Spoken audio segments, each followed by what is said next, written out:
Hey, want to see why worldviews are so utterly pointless? Here's a little video that proves it conclusively, although it is pretty painfully obvious to anyone with the mental capacity to just think about it. Thinking, not being forced to follow a prescribed religious playbook because it makes you feel good. Because doing that is absurdly dumb. But what else can the religious do?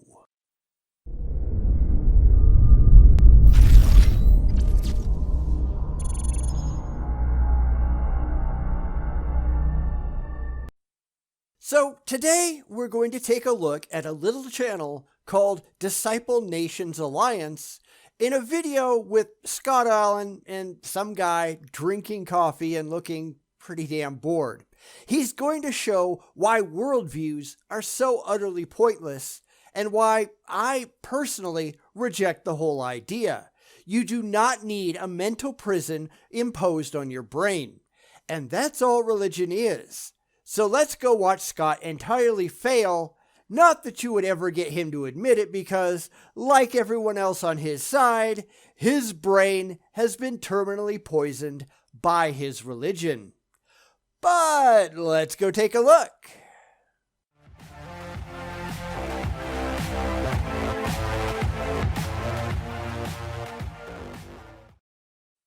I don't know that truth and worldviews have much in common, to be honest. This is really where people tend to get mad at me when I disregard the idea of worldviews entirely. See, a worldview by its very definition is an overlay that you place on reality to help you feel better about what's actually going on. It's completely unnecessary. I prefer to look at reality raw. It is what it is, whether you like it or not. I don't need an overriding philosophy of reality or a view of what the facts actually mean. They are what they are. You need to deal with them as such. Worldviews are a crutch. It's why I don't have any. But let's hear what this guy has to say. Truth, or the theological word is epistemology, isn't it? Yeah. How do we know truth, Yeah. right? Yeah. That's an excellent question. How do we know the truth when we see it? Because I correlate truth with fact. I assume they're pretty much the same thing. So long as something is objectively, demonstrably correct, then it is truth. It is a truth. But a lot of people, they're not looking for a truth. They want the truth. The truth, as in some overriding view of a reality which is emotionally comforting and provides some framework for feeling good about yourself and your place in the real world. And that doesn't necessarily exist.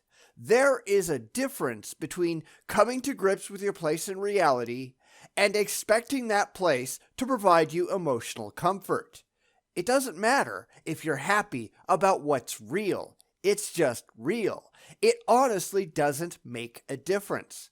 If you find out that you're some kind of cosmic slave, as most religions ultimately purport, then that's what you are. Deal with it. Your feelings don't mean a thing. If you find out that your life is ultimately meaningless to anyone but yourself, which is what reality shows, then that's also true. It is what it is. It's up to you to deal with it as it is, not cry and kick and scream and throw a temper tantrum because you didn't get your way. Grow up and deal with it. Deal with the facts as the facts demonstrably are. But that's not what the religious try to do, is it? So biblically, it's a very rich answer in terms of truth. There is truth. Objectively, God exists. And so first of all, we can know truth. That's a possibility. And how exactly do you purport to do that? Because you haven't shown how you are going to know this supposed truth. All you're doing is making an unsupported claim based on your emotions and a book of mythology. That doesn't mean that it's true, only that it makes you feel good to believe it. And feelings, whether you like it or not, they don't mean a damn thing. And this is the problem with worldviews. It gets in the way of acknowledging actual reality. You know, that stuff that's really out there. And the religious, they don't give a damn because what's really out there doesn't make them happy, so they're happy to just ignore it.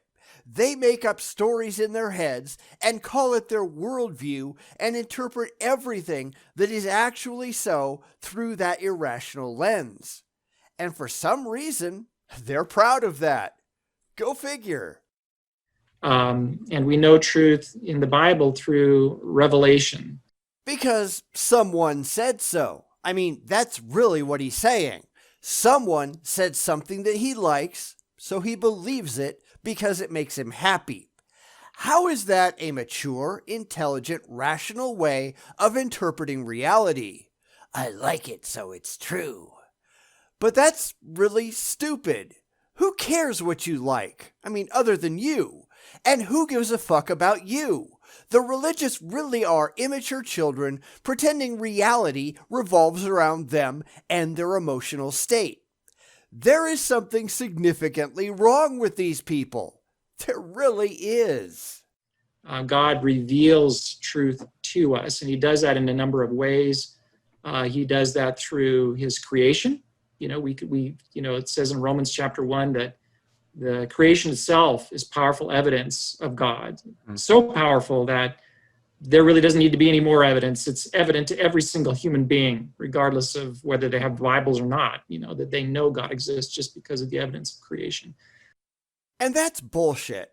This is just more of the religious mind poison at work. We're right because we're right. And if you say we're wrong, well, that only proves that we're right. This is exactly why the religious worldview is so damaging. You have reality, which objectively shows no evidence for any God or any other creative entity, and then they overlay, but God did it all, on top, and suddenly they can't see reality any other way. And the Hindus think the same thing about their creative deity, and Muslims think the same thing of Allah. And the Sikhs, they've got their creator God. And the Baha'i, well, they've got their own creative God. And so do many, many, many other religions. And all of them are doing the exact same thing. Except none of this is at all demonstrable. It all requires blind faith, and that is complete and utter bullshit. If I had blind faith in invisible, intangible, universe-creating pixies, that doesn't make them real. It would just make me an idiot, just like the religious. So creation, there's the law that's written on the heart. That's part of the evidence of truth. We know that there's moral truth because it's actually embedded in us. Says who? Well, you do, but you're out of your mind. These are all just empty, unsupportable claims made for emotional comfort because they really, really wish it was true. And you see children doing this all the time. Seriously, go watch a group of children, young children, maybe 5 to 6 years old, and you will see religious thought in action. Watch them playing cops and robbers. I shot you. No, you didn't. Yes, I did. Now fall down and die. These are people who are living in their own heads and pretending that their wishes and dreams actually mean a thing. Now, for children, it's okay to a certain degree because we know that, or hope that, eventually they'll grow up and outgrow it. But for the religious, these people never did, at least when it comes to their own religious beliefs. They are living in a perpetual state of immaturity and childishness. X is true because they really want X to be true, even if X isn't actually true. Everyone believes in their imaginary friend, even though an increasing majority of people do not, because they're going to feel really terrible if everyone isn't believing the same thing. This really is stupid. I don't know how they can't figure that out. Oh, right, because they don't care. The Bible itself, God's revelation through his word that was spoken and written down, divinely inspired, and then passed out around the world so that we can know the truth. You mean that thing you can't prove is actually the case. You insist that it's true because it has an emotional meaning for you to think that it's got to be true, and that's where you stop thinking about it. The religious don't actually sit down and put their beliefs to any kind of rational test. What's the point? They don't care, and so long as they get the emotional dopamine shot in the brain that they're looking for, reality just doesn't matter. I shot you. No, you didn't. Because being shot is no fun in a game, so it can't be allowed to happen. The fact that there is no good reason to think God is real, well, that's no fun in their game, so they can't permit it to be a possibility, even if it demonstrably is. And then, God makes us with certain capacities. We have the capacity for reason, and we are kind of logic that's built into us, Then why don't you ever use it? Because having the ability to reason and use logic means having to go outside of your own head and question your own positions and beliefs and wishes and desires. It's realizing that those things don't actually mean anything in objective reality. But what else do they have? What else is there in the Christian worldview? It's pure emotion and wishful thinking. And that's all they've got. And that's sad, it really is. Whereas the rest of us, the truly rational thinking among us anyhow, we are going out to externally validate the ideas that we have to make sure that they match up with true objective reality. That stuff that exists beyond us and which will continue to exist after we're gone. But that's because we're not self-centered. The religious are. It's all about them. Even though it's not. And so that's good. God loves those things. He wants us to use those capacities for reason and logic to seek out what's true, to seek and to push into how do we know what's true. So Christians are very supportive, for example, of science, because science is essentially pushing hard through facts, science, and reason into creation to understand truth. Mm-hmm.